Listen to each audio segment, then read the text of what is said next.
नबी सरवरे हर रसूलो वली है, नबी सरवरे हर रसूलो वली है, नबी राजदारे मअल्लाह अली है बेताब जिसके लिए अर्श आज़म वो उस रह रवे ना मकां की गली है। तेरे दर का दरबां है जिब्रील आज़म, तेरे दर का दरबां है जिब्रील आज़म, तेरा मदह खाहर रसूलो वली है। तमन्ना है फरमाए ये रोज़े महशर, ये तेरी रिहाई की चिट्ठी मिली है। और तेरे चारों हमदम है एक जान एक दिल, तेरे चारों हमदम है एक जान एक दिल। अबू बकर फारूक उस्मा अली है, अबू बकर फारूक उस्मा अली है। और शफाअत करे हश्र में जो रज़ा की, शफाअत करे हश्र में जो हमारी, सिवा तेरे किसको ये कुदरत मिली है। आज की ये महफिल अस्दक़ुस सादिक़ीन सैयदुल मुत्तकी, चश्मो गोशे वज़ारत अफ़ज़लुल बशर बादल अंबिया बित्तहक़ीक़ सैयदना अबू बकर सिद्दीक़ रदियल्लाहु तबारक व तआला अन्हु की बारगाह में खिराज अक़ीदत पेश करने के लिए इनेक़ाद पज़ीर है। अल्लाह रब्बुल इज़्ज़त की बारगाह में दुआ है कि आये करीमा और जिस हदीस मुबारका को तिलावत किया गया उस पर हक कहने और उसे उसके मुतालिक हक सुनने और हक पर हमें अमल करने की तौफीक अता फरमाए। इंसान वही इंसान कहलाने के लायक है जिसके सीने में इश्क मौजूद है। अगर इश्क की चिंगारी इंसान के सीने में नहीं तो आलिमे रब्बानी तो किसी को इंसान कहना दूर की बात, किसी मुत्तकी और परहेजगार का किसी को इंसान कहना दूर की बात, किसी मुहद्दिस मुफस्सिर वली का किसी को इंसान कहना दूर की बात। जर्मनी की खाक छानने वाला डॉक्टर उस शख्स को इंसान मानने के लिए तैयार नहीं है जिसके सीने में इश्क की चिंगारी नहीं है। इकबाल ने कहा था, बुझी इश्क की आग अंधेर है, बुझी इश्क की आग अंधेर है, मुसलमान नहीं राख का ढेर है। अल्लाहु अकबर। इंसान के सीने में जब इश्क रसूल का शरारा बुझ जाए तो फिर वो इंसान नहीं रह जाता, वो राख का ढेर बन जाता है। वो मुसलमान नहीं रह जाता, फिर वो राख का ढेर बन जाता है। और याद रखना, जिस सीने में इश्क की आग भड़क उठे, जिस सीने में इश्क की आग लग जाए तो फिर वो इंसान सब कुछ बन जाता है।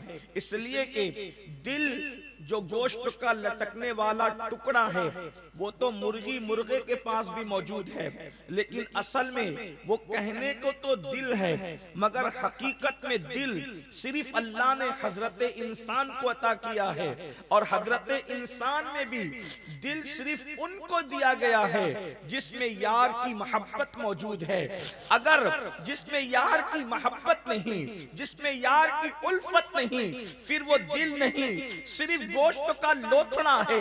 108 उलूम और फनून का माहिर मुजद्दिद जब दिल की तहकीक अपने तसव्वुफाना रंग में पेश करता है तो यूं कहता है, दिल है वो दिल जो तेरी याद से मामूर रहा, दिल है वो दिल जो तेरी याद से मामूर रहा, और सर है वो सर जो तेरे कदमों पे कुर्बान गया, जो तेरे कदमों पे कुर्बान गया। पता चला गोश्त का लोथड़ा होना और बात है और दिल होना और बात है। और एक बात आपको बताएं, अल्लाह अकबर, जिस दिल में इश्क मुस्तफा हो, जिस दिल में मोहब्बत रसूल हो, जिस दिल में आमिना का लाल बसता हो, जिस दिल में अब्दुल्ला के लगते जिगर के लिए जगह हो, फिर वो दिल कितना अजीम होता है, उस दिल की शान क्या होती है। इसलिए कि आज किसी दिलदार का जिक्र जिक्र है, इसीलिए दिल की बात हो रही है। और याद रखना, सिद्दीक अकबर की अफजलियत की बात अहले सुन्नत 1400 साल से करते आए हैं, और इंशाअल्लाह जब तक ज्यादा हक पर जबाने कायम रहेगी, अफजलियत सिद्दीक का नारा लगता रहेगा। मगर एक बात आपको बता दें, अफजलियत सिद्दीक अकबर की वजह क्या है, ये अल्लाह के रसूल ने खुद बयान फरमाया कि सिद्दीक का मकाम क्यों अफजल है, अफजलियत की वजह क्या है, उनको जो मर्तबे मिले उसकी वजह क्या है। अल्लाह अकबर, नफिल नमाजों की वजह से नहीं, नफल रोजों की वजह से नहीं, तस्बीह और तहलील की वजह से नहीं।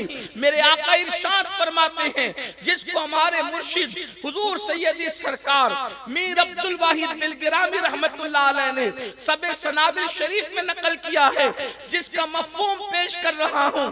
मेरे आका इरशाद फरमाते हैं, अबू बकर को जो मर्तबा मिला है वो नफल इबादत की वजह से नहीं, बल्कि अबू बकर को जो मर्तबा मिला है वो उसके दिल की कैफियत की वजह से मिला है। दिल को जो दिल के अंदर कैफियत है, और दिल की कैफियत क्या है, अल्लाह अकबर, सिद्दीक अकबर के दिल की हकीकत का कौल अगर बयान कर दूं तो शायद लोगों में हजम करने की ताकत न रहे। जिसको पढ़ना है वो मीर साहब की सबे सनाबिल जाकर के पढ़े कि सिद्दीक अकबर के दिल की कैफियत क्या थी। लेकिन सिर्फ एक बात मकाले और अफा से मैं आपके सामने पेश करता हूं, फिर पता चले कि सिद्दीक किस हस्ती का नाम है, अबू बकर किसे कहते हैं, सैयदना सिद्दीक अकबर की शान क्या है। इमाम अहले सुन्नत मकालुल उरफा में लिखते हैं, उसका भी खुलासा पेश कर रहा हूं। तवज्जो करना, इश्क, इसलिए कि मेरा उन्वान आज इश्क ही है। अल्लाह पाक इरशाद फरमाता है, मोमिन की शान, मोमिन वो है वल्लदीना आमनु, ईमान वाले वो हैं, अशद्दु हुब्बन लिल्लाह, कि वो अल्लाह से शिद्दत की मोहब्बत करते हैं। एक है मोहब्बत हुब और एक है शिद्दत की मोहब्बत। जो मोहब्बत है उसको मोहब्बत कहते हैं, जो हुब है उसको मोहब्बत कहते हैं। लेकिन जब ये मोहब्बत शिद्दत इख्तियार कर जाती है तो फिर इसी मोहब्बत को इश्क कहते हैं। लोग कहते हैं इश्क का जिक्र कहाँ है, सूफिया फरमाते हैं ये अशद्दु हुब्बन लिल्लाह, और फिर का यहाँ तो अल्लाह की मोहब्बत की बात है। हम कहते हैं बात समझ में नहीं आती है लोगों के। दरअसल बात ये है, अल्लाह की मोहब्बत की निशानी ये है, जिसके दिल में रसूलुल्लाह की जितनी मोहब्बत होगी पहचान आएगी कि ये हुजूर से इतनी मोहब्बत करता है तो अल्लाह की वजह से मोहब्बत करता है। अल्लाह की मोहब्बत की निशानी हुजूर का इश्क है। जिसके दिल में जितना इश्क रसूल होगा, मोहब्बत रसूल होगी, उसका अंदाजा होगा कि इसके दिल में अल्लाह की मोहब्बत कितनी है। ऐसा हो ही नहीं सकता कि कोई हुजूर का बेअदब हो और अल्लाह से मोहब्बत करता हो, पॉसिबल ही नहीं है, मुमकिन ही नहीं है। इसीलिए तो मेरे इमाम ने कहा ना, जिक्र खुदा जो उनसे जुदा चाहूं नजदियो, वल्लाह, अल्लाह की कसम, वल्लाह जिक्र हक नहीं कुंजी सकर की है।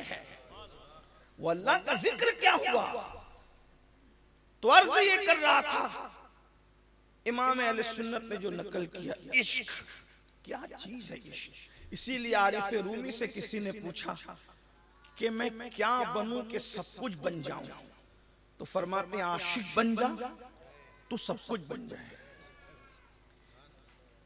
नमाजी बनने के बाद जरूरी नहीं है कि जो नमाजी हो वो आशिक भी हो, क्योंकि बहुत सारे नमाजी दुनियादार है। हाजी, हर हाजी आशिक हो जरूरी नहीं, हर खतीब हो आशिक हो जरूरी नहीं, खतीब होकर भी आशिक हो जरूरी नहीं, हर मुहद्दिस आशिक हो जरूरी नहीं, हर आलिम आशिक हो जरूरी नहीं, हर अदीब आशिक हो जरूरी नहीं। बल्कि ये कह दूं, हर गाजी कहलाने वाला भी आशिक हो जरूरी नहीं, हर शहीद कहलाने वाला भी आशिक हो जरूरी नहीं। लेकिन याद रखना, जो आशिक होगा वो नमाजी भी होगा, क्योंकि आशिक को पता होगा कि मेरे महबूब की आंखों की ठंडक नमाज में है, तो नमाज क्यों तर्क करेगा। जो आशिक होगा वो शहीद होने की तमन्ना भी रखेगा, बल्कि जितने शहीद हुए सच्चे शहीद वो सब के सब आशिक थे, इसलिए कि उनको ये पता था कि खून का पहला कतरा जमीन पे गिरता है और यार बेहिजाब नजर आता है। तो इश्क ने उन्हें तख्ते-दार पर भी मुस्कुराने पर मजबूर किया, वरना देखे लोग तो बिस्तर पर भी चैन की नींद सो नहीं पाते, क्योंकि लोगों की कैफियत की पता नहीं मौत कब आ जाए। तो याद रखिए, आशिक जानते हैं कि मौत के आईने में दीदार यार होता है, इसीलिए तो आशिक कहता है कयामत से पहले कयामत ये है कि महबूब का दीदार मौत के आईने में होना है। कहते जान तो जाते ही जाएगी, कयामत ये है, अब यहां मरने पे ठहरा है नजारा। तो जो आशिक बनेगा, देख लें आप, सच्चे शोहदा आशिक थे, सच्चे नमाजी आशिक थे, सच्चे हाजी आशिक थे, सच्चे खतीब आशिक थे, सच्चे अदीब आशिक थे, सच्चे शायर आशिक थे। बल्कि आदमी सच्चा शायर बन भी नहीं पाता जब तक वो आशिक ना बने, इसलिए कि इश्क ही उसको शायरी करने पर उभारता है। अल्लाह अकबर। तो अर्ज ये कर रहा था कि आरिफ रूमी ने कहा आशिक बन तो सब कुछ बन जाएगा। और आपको ये बात बता दूं, इस उम्मत में सबसे बड़ा आशिक अकबर अगर अल्लाह के रसूल का कोई है तो उसे दुनिया सिद्दीक अकबर कहती है। वो सिद्दीक अकबर भी है, वो आशिक अकबर भी है, वो गाजी अकबर भी है, वो खतीब अकबर भी है, वो सैयदुल खुतबा भी है। इसलिए कि उम्मत का सबसे पहला खतीब कोई है उनको दुनिया सिद्दीक अकबर कहती है। सबसे पहले जिसने फजाइल रिसालत माप पर अलल ऐलान तकरीर की है उसे सिद्दीक अकबर कहा जाता है। सबसे पहले जिसने मार खाया है हुजूर के लिए उसे सिद्दीक अकबर कहा जाता है। जिसने सबसे पहले कलमा पढ़ा है अल्लाह अकबर जवानों में अल्लाह अल्लाह, उस जात को सिद्दीक अकबर कहा जाता है। सिद्दीक अकबर है, अल्लाह अकबर। और ये बात भी कहूं, जब भी हुजूर कोई गुफ्तगू करते थे सबसे पहला नाम अगर अक्सर हुजूर की जबान पर किसी का आता तो वो नाम भी सैयदना सिद्दीक अकबर का नाम था। सिद्दीक अकबर है उम्मत का सबसे बड़ा खतीब, उम्मत का सबसे बड़ा आशिक रसूल, अल्लाह से सबसे ज्यादा डरने वाला, मुत्तकी नहीं बल्कि खुदा जिसे अतका के लक़ब से याद करता है वो सिद्दीक अकबर रज़ी अल्लाह तआला की जात है। लेकिन बात उनके इश्क रसूल की, उम्मत का सबसे बड़ा आशिक, सबसे बड़ा आशिक रसूल इस उम्मत में दुनिया जिसे सिद्दीक अकबर कहती है। लेकिन बात जो है वो ये कि आशिक क्या होता है, आशिक का मकाम क्या होता है, आशिक कैसा होता है। तो मक़ालुल उरफ़ा में इमाम लिखते हैं जिसका मफ़हूम ये है कि सुल्तानुल आरिफीन सैयदना बायज़ीद बुस्तामी रहमतुल्लाह अलैह अपने घुटनों को जमीन पे रख करके रो रहे हैं और आपकी आंखों से खून के आंसू निकल रहे हैं। बात ये है, इसलिए कि रोने वाले तो दुनिया की मोहब्बत में भी रोते हैं, लेकिन आशिक खून के आंसू रोता है। शायद आपने नहीं देखा होगा किसी को खून के आंसू रोते हुए। खून के आंसू का आपने जिक्र तो सुना, लेकिन खून के आंसू रोते हुए नहीं सुना होगा, नहीं देखा होगा। ये आशिकों की सिफत है। और मैं समझता हूं कि आशिकों को शायद जो उस लेवल के उशाक थे हमारी निगाहों ने नहीं देखा या कम देखा। अल्लाह अकबर। आशिक अच्छा ये भी है जो खून के आंसू रोने वाले लोग हैं वो मजमे आम में तो नहीं रोते ना, फिर उनके अपने रोने के मकामात भी जुदा होते हैं। इसलिए कि उनको मजमे से क्या ताल्लुक, जब यार की मारिफत नसीब होती है तो फिर आदमी दोनों आलम से बेगानगी का इजहार करता है। दो आलम से करती है बेगाना दिल को अजब चीज है लज्जत आशनाई। जिसको यार की आशनाई की लज्जत नसीब हो जाती है फिर वो वीराना तलाश करता है, फिर वो बियाबान तलाश करता है, फिर वो तन्हाई तलाश करता है। क्यों? इसलिए कि जब वो तन्हा होता है तो यार साथ होता है, जब वो खामोश होता है तो यार महवे गुफ्तगू होता है, जब वो आंखें बंद करता है तो यार का मुशाहिदा करता है।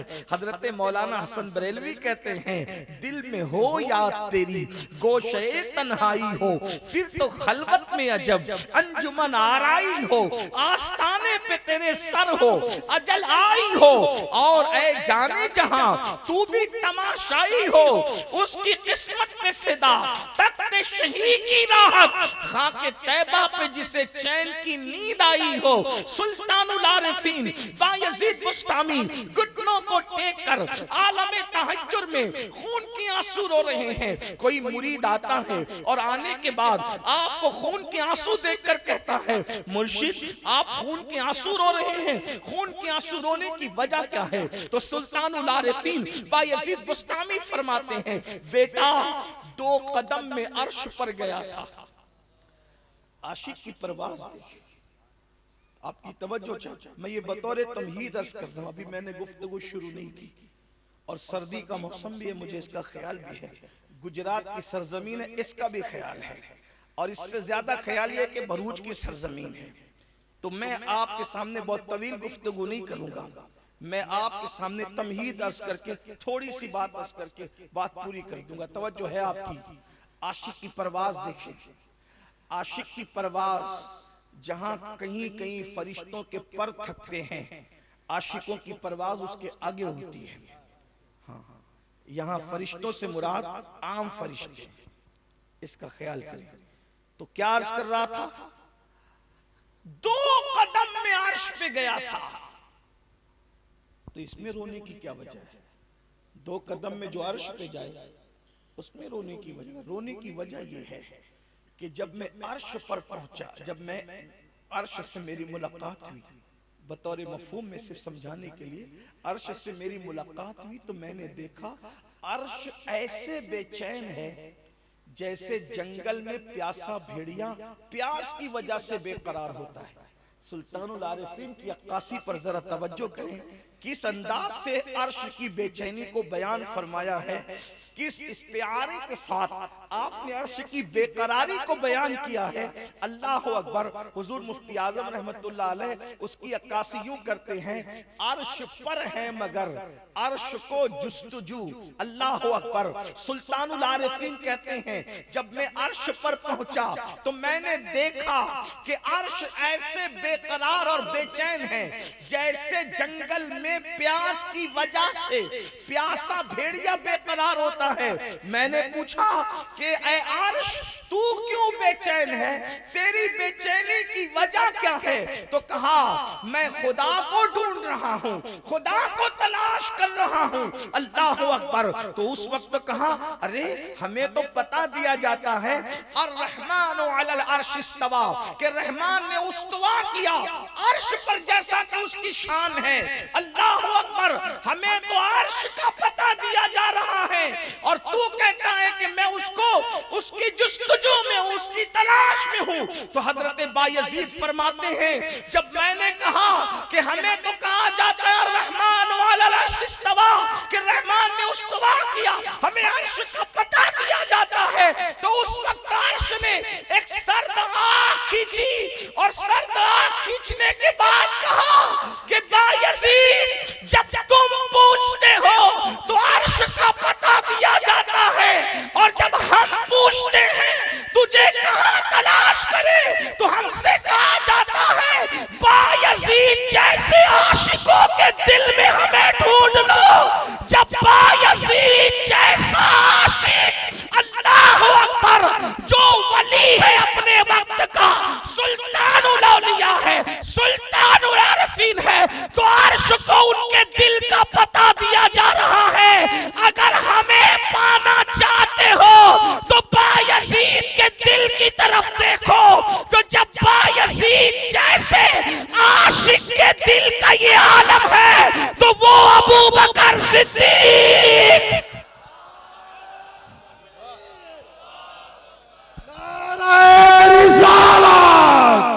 जश्न सिद्दीक़ अकबर, औलादे गौसे आज़म, नारे तकबीर। नाराए रिसालत।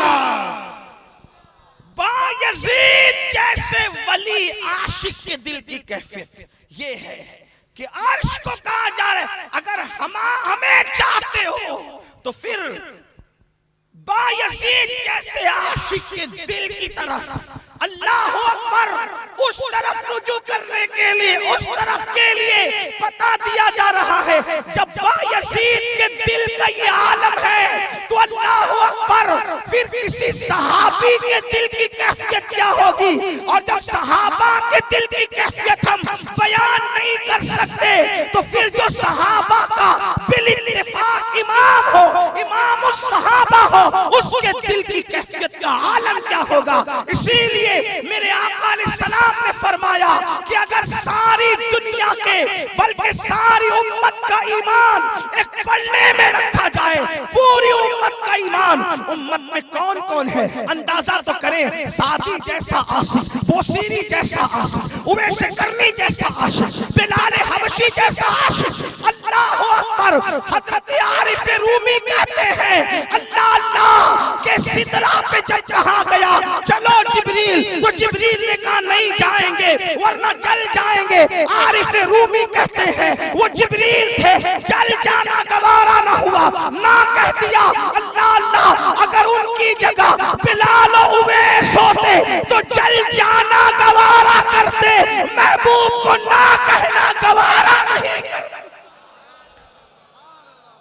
और उम्मत में बिलाल जैसा आशिक भी है जिसने हुजूर के विसाल के बाद मदीना ही छोड़ दिया। उम्मत में उवैस करनी जैसे आशिक भी हैं जिनका हाल ये है कि हुजूर अलैहिस्सलाम फरमाए कि उवैस मिले तो मेरी उम्मत के लिए उससे दुआ करवाना। और आका फरमाए पूरी उम्मत का ईमान एक पल्ले में रखा जाए। हम तो आप तो कोई शुमार में नहीं है। फरमाते पूरी उम्मत का ईमान। उम्मत में कौन कौन लोग हैं मेरे अजीज। महबूब इलाही जैसा, गरीब नवाज जैसा, गौसे आदम शेख अब्दुल कादिर जिलानी जैसा, सैयद अहमद कबीर रिफाई जैसा, साबिर कलियर जैसा, जो अपने दिल की कैफियत बीवी पे उलटते तो बीवी दम तोड़ते। ऐसे ऐसे आशिक फरमाते पूरी उम्मत का ईमान एक पल्ले में रखा जाए और अबू बकर का ईमान एक पल्ले में रखा जाए तो सबके ईमान पे अबू बकर का ईमान भारी हो जाए।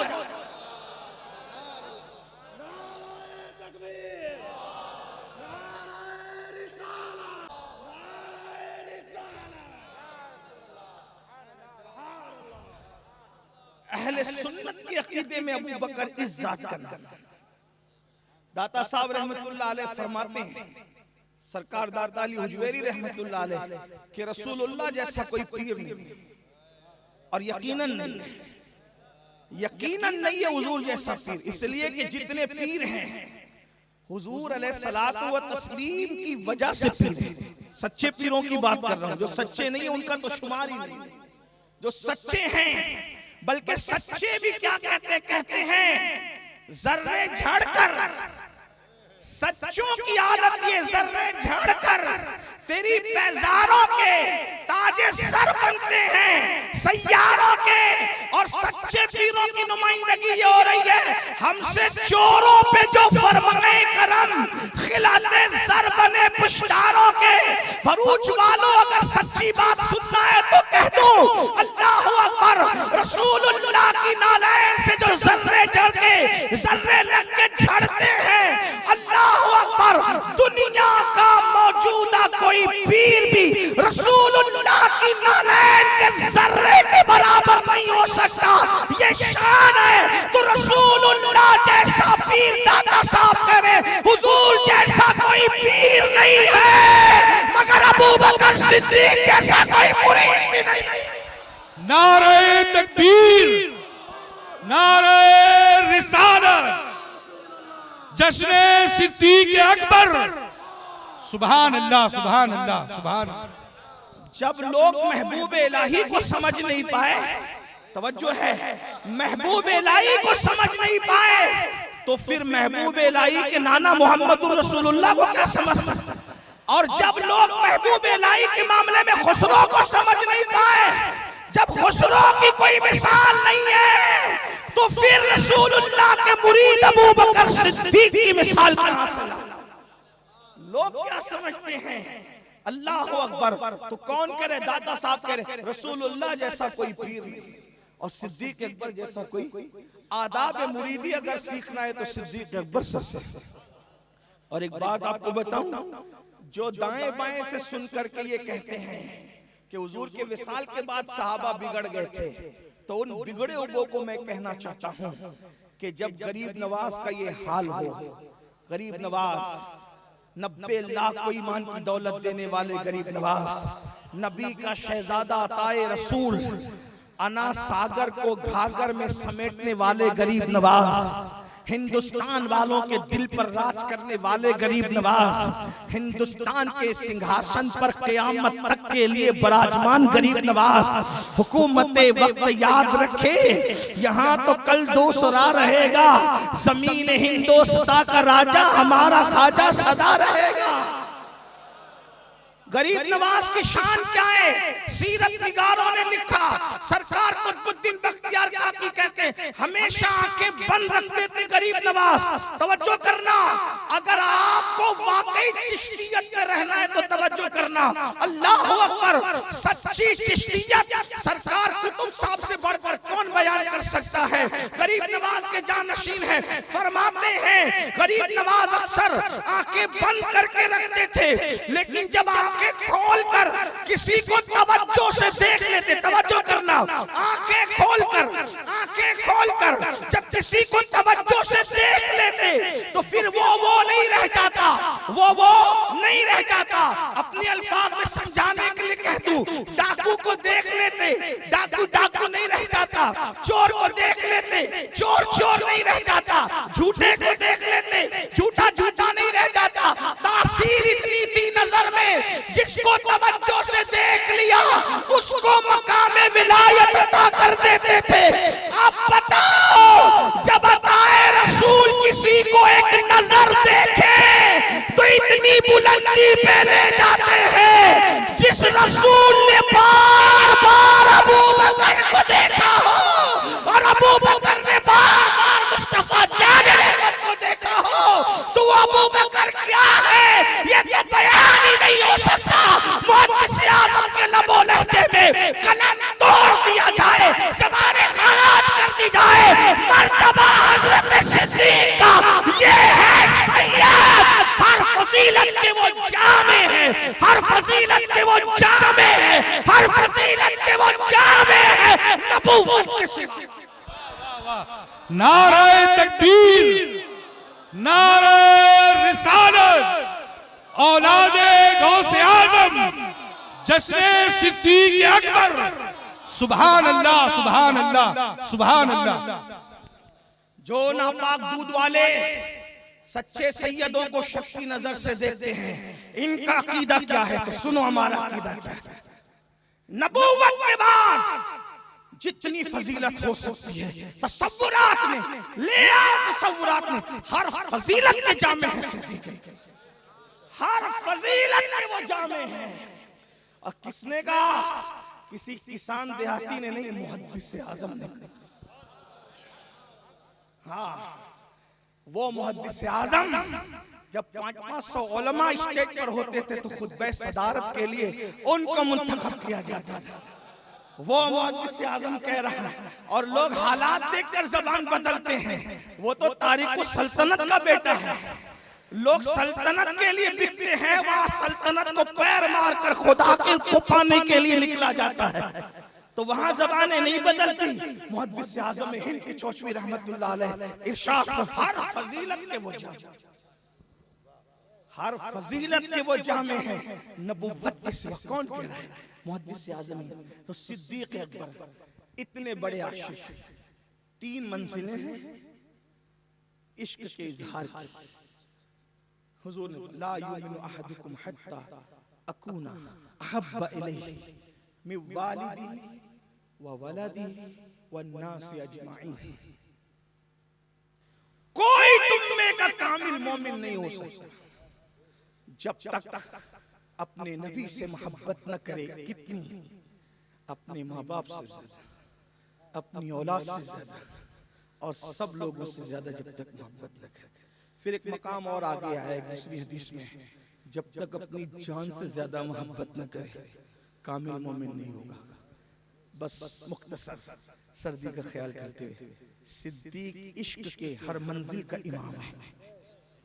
तवज्जो है, सिद्दीक हर इश्क की हर मंजिल का इमाम है। सिद्दीक इश्क की हर मंजिल का इमाम है। पहली मंजिल क्या आती है? लोग अजमाइन, शुरुआत करते लोगों से प्यार भी होता है, नफरतें भी होती है ना। लेकिन अगर लोगों से मोहब्बत हो, तवज्जो, लोगों से अगर मोहब्बत हो, सिद्दीक ने लोगों को ही छोड़ दिया हुजूर के इश्क में। तवज्जो फरमाए भाइयों, रमजान शरीफ में इफ्तार का वक्त आता है ना, इफ्तार का, और गर्मी का मौसम हो, शरबत ठंडा, आदमी ऐसी नजर लगा के देखता है, और जैसे ही इफ्तार का वक्त आता है ना, माँ बाप की फिक्र ना बच्चों की फिक्र, सीधा हाथ गिलास पर जाता है या ठंडे शरबत पर जाता है। ऐसा ही जब 12 घंटे 14 घंटे का रोजा हो, आओ सिद्दीक का इश्क दे। पहला खिताब फजाइल रिसालत में किया सिद्दीक ने। जो लोग सिद्दीक अकबर के खिलाफ बातें करते हैं, मैं उनसे कहता हूँ, आज रसूलुल्लाह की फजीलत बयान करना आसान है। फजाइल रिसालत पढ़ो, खाना भी मिलता है, नजराना भी मिलता है, इज्जत भी मिलती है, फूलों का हार भी मिलता है। आज तो दोस्तों दुश्मन सभी पढ़ते हैं फजाइल रिसालत।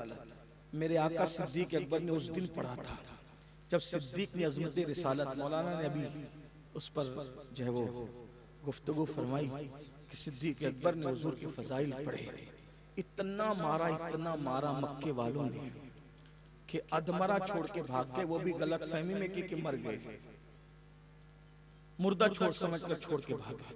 खानदान के लोग आए, सिद्दीक की हमदर्दी में नहीं, बिरादरी की असबियत में उठा के ले गए। खड़े हैं, होश आए तो फिर पूछेंगे करना क्या है, और अगर मौत आए फिर हम एक को भी नहीं छोड़ेंगे। बहुत देर के बाद होश आया, पूरे खानदान ने पूछा, अबू बकर कैसे हो? अजमईन, सब लोगों ने पूछा, सब लोग पूछ रहे हैं कैसे हो। क्या जवाब होना चाहिए बीमार का? लोग समझ रहे थे सिद्दीक जख्मी है, जिस्म के एतबार से लोगों को जिस्म नजर आ रहा था, सिद्दीक तो जख्मी थे दिल के एतबार से। लोग समझ रहे थे जिस्म बीमार है, लेकिन वो मरीज इश्क रसूल थे सिद्दीक। और मरज़ इश्क रसूल जो होता है उसका इलाज कोई नहीं कर सकता। हमारे दादा मुर्शिद फरमाया करते थे, मरज़ इश्क का बीमार भी क्या होता है, मरज़ इश्क का बीमार भी क्या होता है, जितनी करता है दवा दर्द सिवा होता है, जितनी करता है दवा दर्द सिवा होता है। अल्लाह अकबर। सिद्दीक अकबर से खैरियत पूछी जा रही है, अबू बकर कैसे हो? जवाब क्या देते हैं पता है? कोई मुसलमान नहीं है वहां, तना अबू बकर सिद्दीक मुसलमान। खानदान के लोग कह रहे कैसे हो? कहते हैं पहले ये बताओ मेरे आका कैसे है, पहले ये बताओ मेरे आका कैसे। वो सलामत, सब सलामत। गुस्से में आ गए लोग, हमें तेरी पड़ी है, तुझे किसी और की पड़ी है। सब लोग छोड़कर चले गए, लोग छोड़ के चले गए, कुर्बान कर दिया, क्योंकि लोगों को तो कुर्बान ही कर दिया कुर्बान, किसी की परवाह नहीं की। माँ होती है, माँ सराहने बैठी रही, माँ ने कहा बेटा दूध पी लो। बेहोश थी ना, दूध का माँ जब तक मेरे आका को नहीं देखूंगा न कुछ खाऊंगा न कुछ पीऊंगा। बेटे पी लो। माँ कसम है अल्लाह की, कुछ नहीं खाना जब तक उनको नहीं देखना। बताओ वो कैसे हैं? मुझे कुछ खबर नहीं। कहा जाओ उम्मे जमील बिन्त खत्ताब को बुला कर के लाओ, वो बताएगी। जब गई उनकी वालिदा उम्मे खैर उनका नाम था। अल्लाह अकबर। पूछा कि तुम्हारे आका कैसे हैं? उन्होंने कहा मुझे क्या खबर, और कौन आका, क्योंकि उस वक्त ईमान छुपाया जा रहा था। बहुत ज्यादा लोग तकलीफ पहुंचा रहे थे, गुंडागर्दी करते थे लोग मुसलमानों के साथ। अल्लाह अकबर। तो फिर कहा कि अच्छा अबू बकर बुलाते हैं। जब पहुंचे तो पूछा आका कैसे हैं? उन्होंने कंखियों से इशारा किया, तुम्हारी अम्मी सुन रही है, कहीं इनकी फिक्र न करो, बताओ कैसे हैं? कहा हुजूर खैर से सलामत है, दार अरकम में है आका।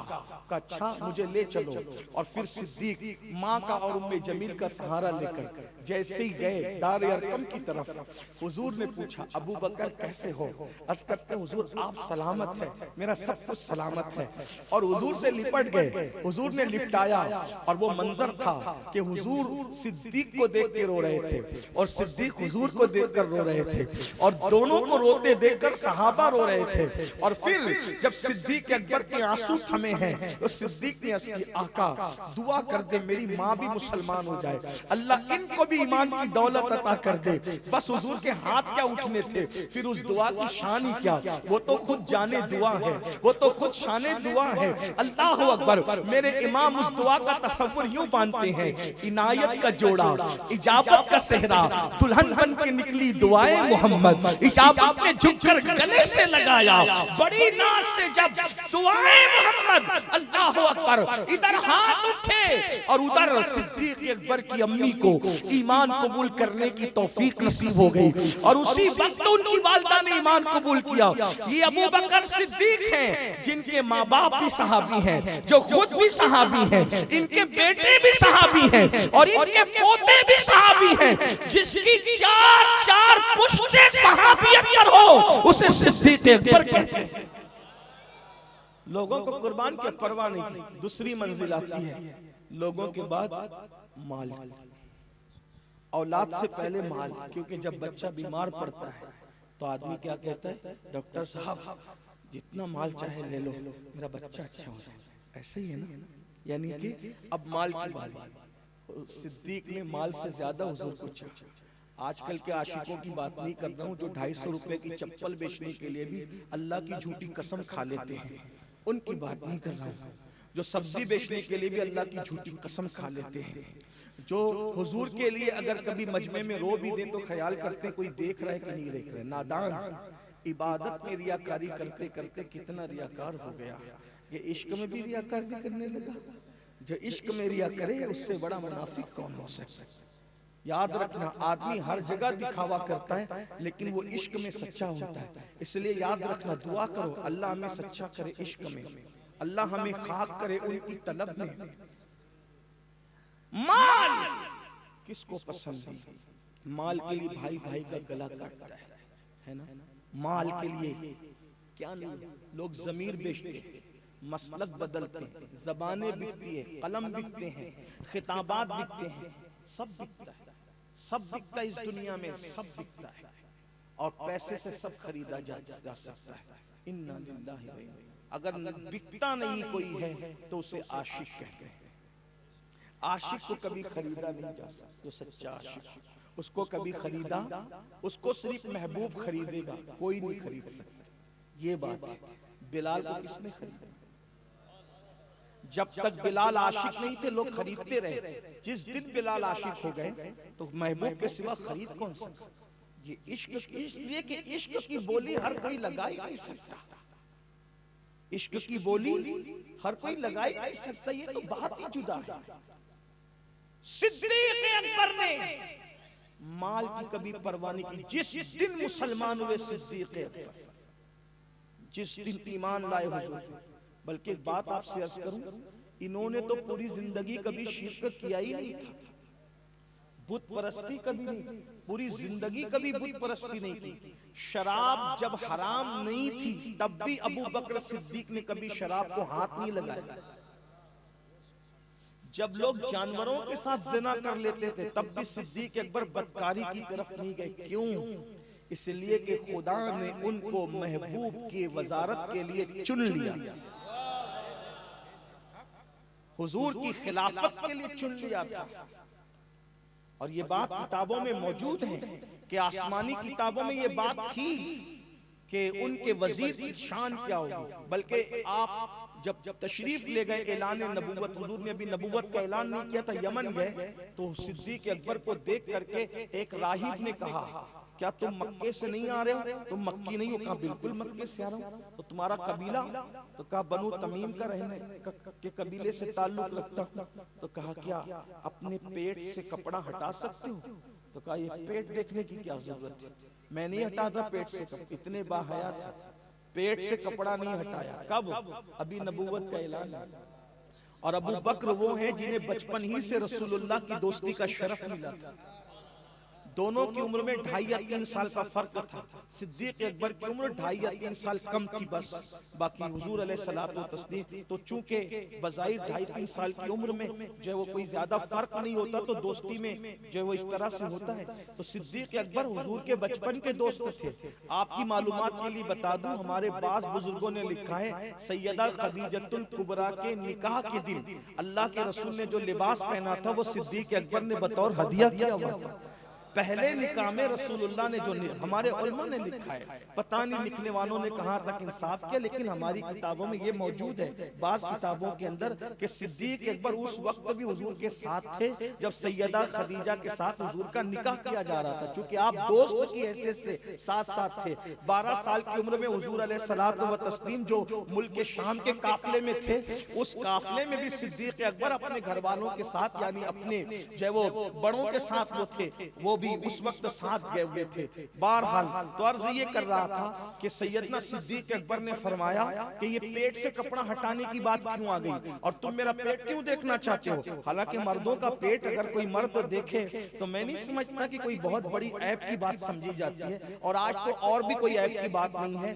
जबकि आज के दौर में लोग फटी हुई पैंट शौक से पहन रहे हो, वो भी मुसलमान कलमा पढ़ने वाले, जिनके घुटने भी दिख रहे हैं, जिनकी रानें भी दिख रही हैं, इतने बेदुकेपन के साथ लोग जी रहे हैं। तो इस दौर में पेट का दिखना दिखाना कौन सी शर्म की बात लोग महसूस करें। लेकिन याद रखना, दुनिया के बहाव में बहने वालों, ये तुम्हें याद होना चाहिए कि जिस रसूल से इश्क का दावा करते हो, आशिक कितना बाहया होता है, आशिक का खमीर किस तरीके से हया से गूंदा जाता है। अल्लाह अकबर। वहां कलेमा पढ़ने से पहले फितरत में हया का ये आलम है, और यहाँ कलेमा पढ़ने के बाद सिर्फ हीरो की मोहब्बत में आशिक रसूल कहलाकर फटी हुई पैंट पहन करके राने दिखा रहे हो, वही राने ले करके मस्जिद में जाते हो, खुद की नमाज भी और दूसरों की नमाज में भी खलल पैदा करते हो। अल्लाह के बंदो, मुझे तो ये बात कहने में भी हया आ रही है, क्या बयान करें। अल्लाह रहम करम फरमाए। लोगों ने बताया यहाँ तक कि शॉर्ट शर्ट पहनते हैं, उस पे जींस पहनते हैं, रुकू और सजदे में जाते हैं तो वो उधर उलट जाती है, ये इधर उलट जाते हैं,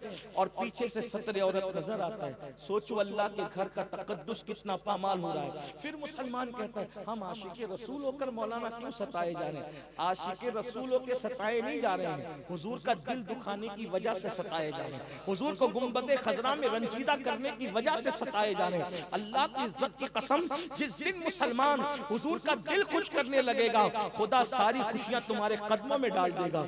अभी इस मजमे में भी कुछ मेरे ऐसे नौजवान भाई होंगे, बच्चे होंगे, जिन्होंने फटी पैंट, आप मुझे बताएं फटी पैंट से हमारा क्या ताल्लुक? हमारे बुजुर्गों ने टूटी हुई प्याली में चाय पीने के लिए मना किया, टूटी हुई प्याली में चाय मत पियो। अब क्यों मत पियो?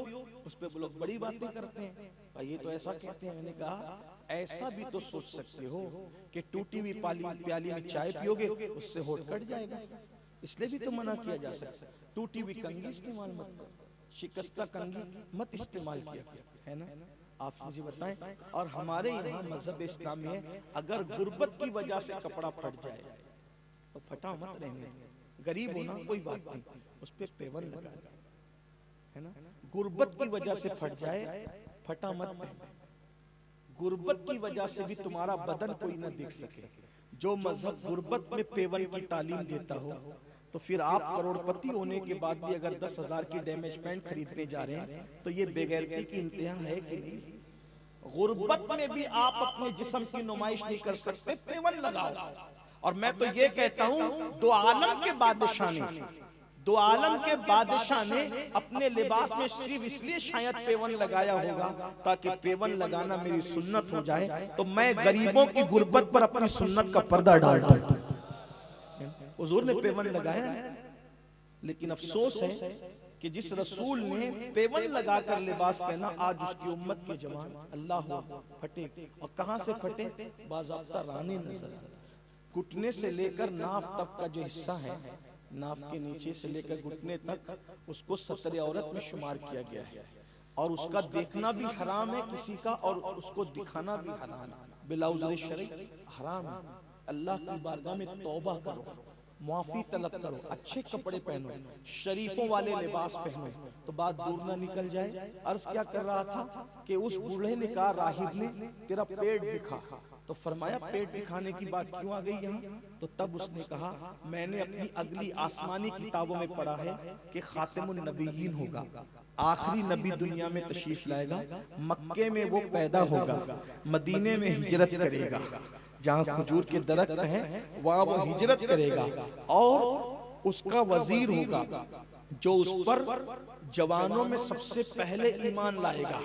तो तेरा कबीला भी वही है जो किताब में लिखा है, तेरी शक्ल भी वही है जो किताब में लिखी है, सब मैं चेक कर चुका, लेकिन एक चीज जो किताब में लिखी है वो तेरे अंदर दिख नहीं रही है, और जब तक तू कपड़ा हटाएगा नहीं वो मुझे नजर नहीं आएगी। तो क्या लिखा है तेरी किताब में? तो क्या मेरी किताब में ये लिखा है कि जो नबी का अव्वल वजीर होगा, जो नबी पर जवानों में सबसे पहले ईमान लाएगा, उसके पेट में उल्टी तरफ एक तिल होगा, उल्टी तरफ पेट पर एक तिल होगा।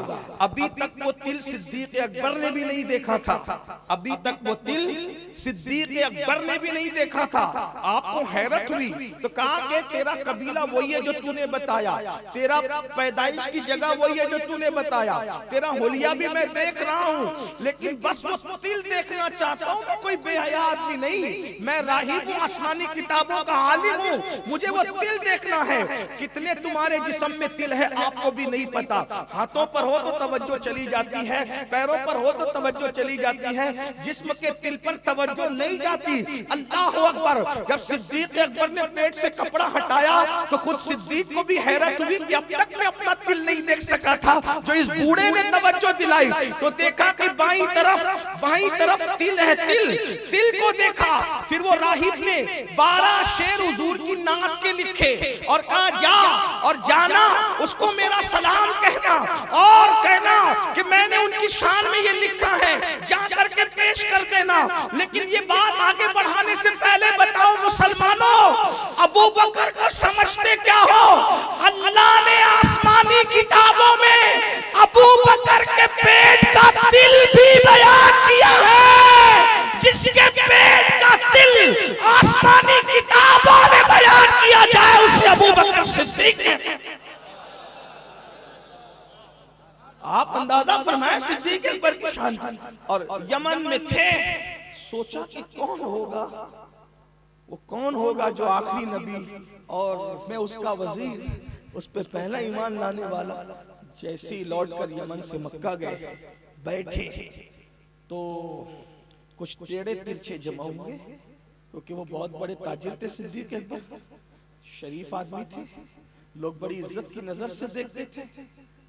तो उतने में आ गया अबू जहल और उसने कहा, अबू बकर, मक्के में तुम्हारे जाने के बाद हंगामा हो गया। क्या हंगामा हुआ? बोले मोहम्मद ने सल्लल्लाहु अलैहि वसल्लम कहा कि वो अल्लाह के नबी है। बस इतना सुनना था। सिद्दीक अकबर ने कोई बात ही नहीं की, उठ करके गए सरकार के पास। और चूंकि दोस्त थे ना, तो दोस्ती में बड़ी कुर्बत भी थी। पूछा, क्या आपने ऐसा कहा? हाँ ऐसा कहा, मुझ पे वही आई, अल्लाह का नबी हूं मैं, सरकार ने फरमाया। तो दोस्ती के माहौल में कहा, अगर आप नबी हैं तो कोई मोजेज़ा दिखाएं ना। सरकार ने मुस्कुरा के कहा, क्या यमन में जो बूढ़ा मिला था वो मोजेज़ा तेरे लिए काफी नहीं है? यमन में जिस बूढ़े से मुलाकात हुई वो काफी नहीं है? कहा कि मैं तो यमन में बहुत से बूढ़ों से मिला, बहुत से बूढ़ों से मिला, लेकिन किस बूढ़े की आप बात कर रहे हैं? कहा जिसने तेरा तिल दिखाया। हाय हाय हाय, जो यमन में तिल की बात जानता हो वो मदीने में रह करके दिलों की बात नहीं जानता। कहा जिसने तेरा दिल दिखाया, हाँ, तो उसने मेरी शान में कुछ अशार भी लिख के दिए ना, वो भी तुम पढ़ के सुना। और उसके बाद फिर सिद्दीक ने कहा, जिसने सारी अब तक की जिंदगी की स्टडी की थी, बहसियत दोस्त खलवत और जलवत देखे थे, उस सिद्दीक ने फौरन कहा, किसी तरद्दुद के बगैर, किसी वक्फे के बगैर, किसी रुकावट के बगैर कहा, वल्लाह मैं आपकी जिंदगी के शबो रोज देख चुका हूं और मैं तस्दीक करता हूं कि आप अल्लाह के नबी हैं। सिद्दीक अकबर ये मेरे आका सल्लल्लाहु अलैहि वसल्लम, एक बार हस्सान बिन साबित, कंजुल उम्माल की रिवायत, हस्सान इब्ने साबित ने सरकार की बारगाह में नात लिख के लाई। सरकार ने कहा, हस्सान तुम मेरे लिए लिखते हो, मेरे अबू बकर के लिए भी कभी कुछ लिखा है? तवज्जो करें, नात की फरमाइश करने वाले करते हैं, मनकबत सिद्दीक की फरमाइश मुस्तफा जाने रहमत कर रहे हैं। ये सिद्दीक अकबर है, सुभान अल्लाह। और फिर हजरत हस्सान ने लिखा, आका फरमाते हैं मेरी उम्मत पर वाजिब है कि अबू बकर का शुक्रिया अदा किया। तो सिद्दीक अकबर जिस दिन मुसलमान हुए, बस बात खत्म कर रहा हूँ, शायद मैं अब आगे बात नहीं बढ़ा सकूंगा, माल की बात चल रही थी। सिद्दीक अकबर जिस दिन मुसलमान हुए, जितना माल तिजारत था वो सब, और माल तिजारत के अलावा 40,000 दिरहम, दिरहम कहते हैं चांदी के सिक्के को, किसको कहते हैं? चांद, माल तिजारत और चांदी के सिक्के कितने? 40,000। जिस दिन मुसलमान हुए, हुजूर की बारगाह में कदमों में ला के रख दिया, हुजूर ये सब आपके हैं, इस्लाम के लिए इसको जहां चाहे खर्च फरमाइए। सिद्दीक अकबर है। लोग दीन का काम करते करते मालदार होते हैं, अबू बकर वो है जिसने कई मर्तबा अल्लाह की राह में अपना घर लुटाया, और एक मर्तबा अबू बकर सिद्दीक पर वो वक्त भी आया कि मक्के का इतना बड़ा ताजिर, जिसके हाथ पे उस्मान गनी जैसे ताजिर, जिसके हाथ पे अब्दुल रहमान इब्ने औफ जैसे ताजिर, जिसके हाथ पे जुबैर और तलहा जैसे ताजिरों ने कलेमा पढ़ के इस्लाम कबूल किया है, इतना बड़ा ताजिर उम्मत का, इस्लाम का, बल्कि मक्के का इतना बड़ा ताजिर जब घर लुटाता है तो लुटाते लुटाते एक वक्त ऐसा आता है कि सैयदना सिद्दीक अकबर कुर्ता भी नहीं बदन पर होता, और अबू बकर सिद्दीक टाट पहनते हैं इस्लाम के लिए, टाट, और बबूल के कांटे लगा देते। वजह, हम तबूक की जंग में जा रहे हैं और इस वक्त तो मुसलमानों के पास शहीदों को कफन देने के लिए कपड़ा भी नहीं है, कुर्ता भी उतार कर अल्लाह की राह में दे दिया, कोई शहीद होगा तो उसको मेरा कुर्ता बतौर कफन काम आ जाएगा। ये फिक्र थी सिद्दीक अकबर रज़ी अल्लाह ताला की। आप अंदाजा फरमाएं, उसे सिद्दीक कहते हैं। तो माल भी कुर्बान किया, माल भी कुर्बान किया, फिर आल भी कुर्बान की, और फिर जान भी कुर्बान की। 2 मंजिलें बाकी रहती है, इसी पे मैं अपनी बात को मुकम्मल करता हूँ कि जिंदगियां खत्म होगी, सिद्दीक की फजीलत खत्म नहीं हो सकती, क्योंकि सिद्दीक के बारे में अल्लाह के रसूल अलैहिस्सलातु व तस्लीम का एक फरमान किस कदर हमें झिझोड़ रहा है, पूरी उम्मत का ईमान एक पल्ले में रखा जाए और अबू बकर का ईमान एक पल्ले में। मुझे एक रिवायत याद आ रही है, सोचता हूँ कि सर्दी की वजह से बयान बंद कर दूं, लेकिन एक रिवायत सिद्दीक अकबर के लिए सुन ले, कुछ याद रहे न रहे। अल्लाह के रसूल अलैहि सलाम से पूछा गया, या रसूल अल्लाह, ये रिदवान अकबर क्या है? अल्लाह पाक इरशाद फरमाता है, वरिदवानुम मिनल्लाहि अकबर। तो सहाबा ने पूछा, या रसूल अल्लाह, ये रिदवान अकबर क्या है और ये किसके लिए? बल्कि पूछने वाले सिद्दीक अकबर ही थे। ये रिदवान अकबर क्या किसके लिए?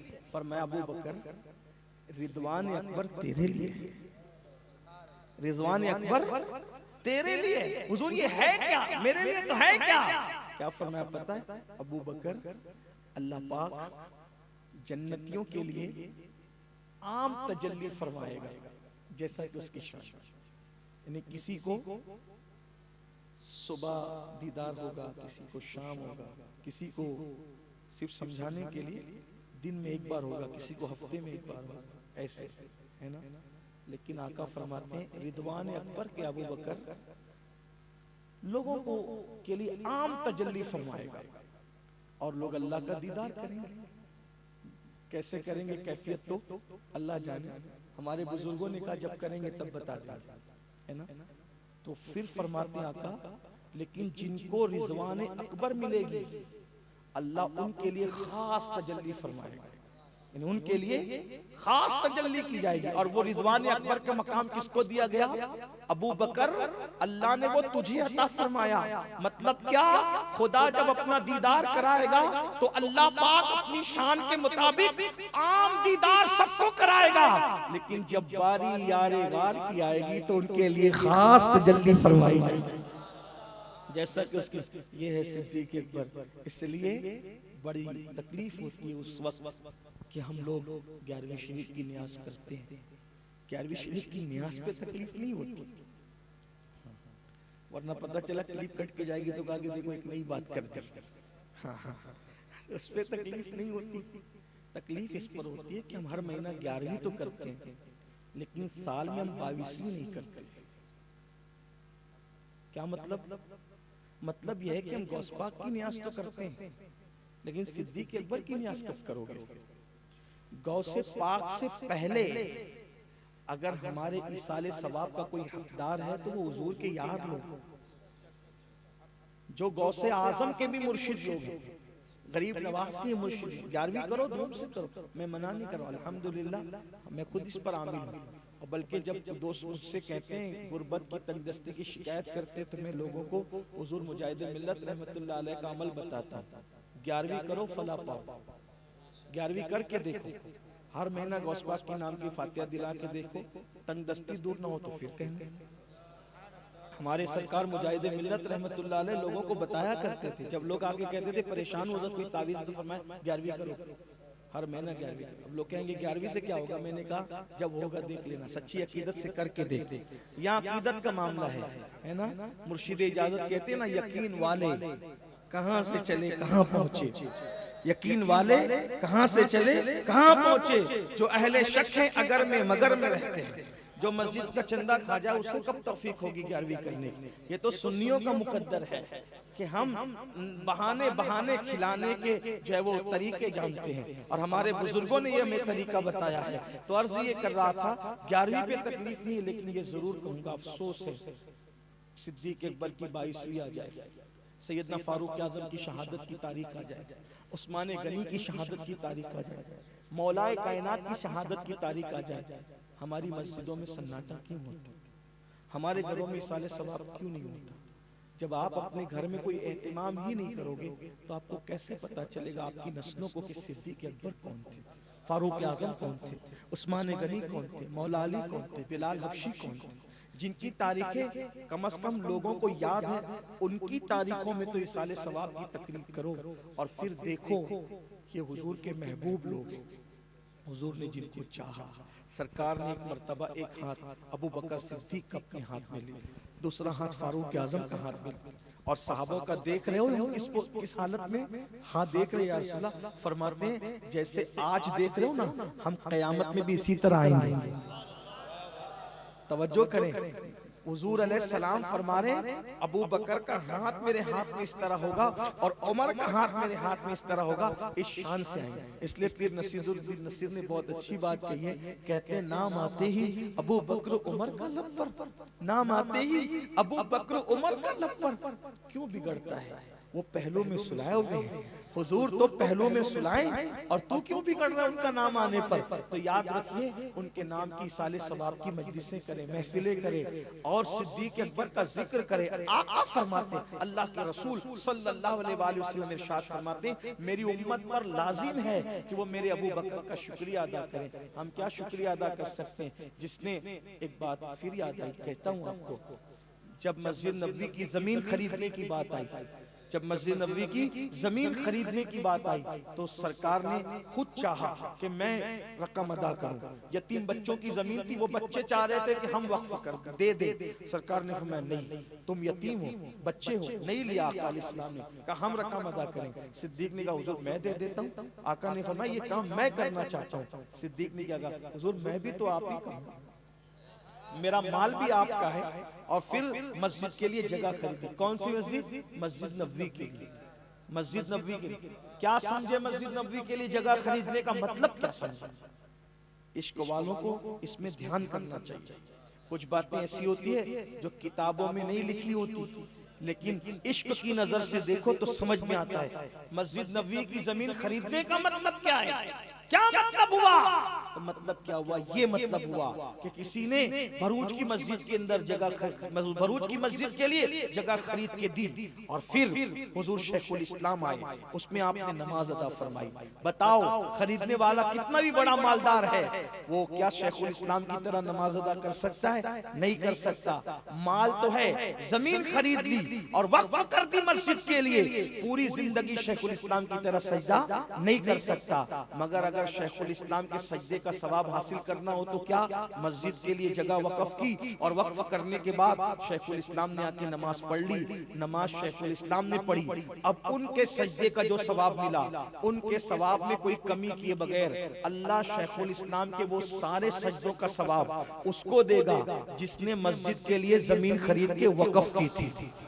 समझ में आती है बात? और अगर कोई खुश नसीब है, कोई खुश नसीब है, हुजूर सरकारे कला ने पढ़ दी, हुजूर मुफ्ती आजम ने पढ़ दी, हुजूर मुहद्दिस आजम ने पढ़ दी। बताओ इन जैसे लोगों का सजदे के बराबर कोई कर सकता है? मिंबर वाले अल्लाह वालों को छोड़ करके मैं माजरत के साथ कोई नहीं कर सकता मेरे भाई। हमारी नमाज में तो बकरी का चारा भी आ जाता है, बच्चे को ट्यूशन पहुंचाना भी आ जाता है, और बल्कि माज अल्लाह कभी कभी तो पास पड़ोस का भी जिक्र आ जाता है, जिससे मेरी ज़बान खामोश है कि लोगों को पता नहीं क्या क्या तसव्वुरात नमाज में आते हैं। मगर मुफ्ती आजम का सजदा जैसे कोई कर सकता है, मुहद्दिस आजम का सजदा जैसे कोई कर सकता है? नहीं कर सकता। अल्लाह अकबर। लेकिन अगर मुफ्ती आजम मुहद्दिस आजम के सजदों का सवाब कोई हासिल करना चाहता है तो कहा कि जमीन खरीद के मस्जिद के लिए वक्फ की, मुफ्ती आजम मुहद्दिस आजम ने सजदा करे तो उनके सवाब में कटौती किए बगैर अल्लाह उन सारे सजदों का सवाब जिस जमीन के टुकड़े को वक्फ करने वाले ने वक्फ किया है, वो सब का सवाब उसके नाम आमाल में लिखा जाएगा जिसने वक्फ किया था। अगर और मुकद्दर नसीब बेदार है तो मस्जिद जिसने वक्फ की है, गौसे आज़म आकर नमाज पढ़ने, गरीब नवाज आके नमाज पढ़ने, बोलो उनके सजदे का सवाब किसको मिलेगा? आप जरा होश से शान सिद्दीक सुन लो, जिसकी वक्फ की हुई जमीन पे जो सजदा करता है उसके सजदे का सवाब वाकिफ को भी मिलता है। तो नादान, अल्लाह के रसूल ने कमोबेश 10 साल तक के उस जमीन पे सजदा किया है जो अबू बकर सिद्दीक ने वक्फ किया है। जब हुसैन ने पाक के सजदे का कोई जवाब नहीं हो सके तो लाइए दोनों जहां मीज़ान में, मैंने एक सजदा ज़मीन करबला से ले लिया। जब हुसैन का सजदा ऐसा है तो उनके नाना का सजदा कैसा होगा? और वो 10 साल के सजदे का फैज़ जिसके नाम आमाल में लिखा जा रहा है, उसे दुनिया अबू बकर सिद्दीक।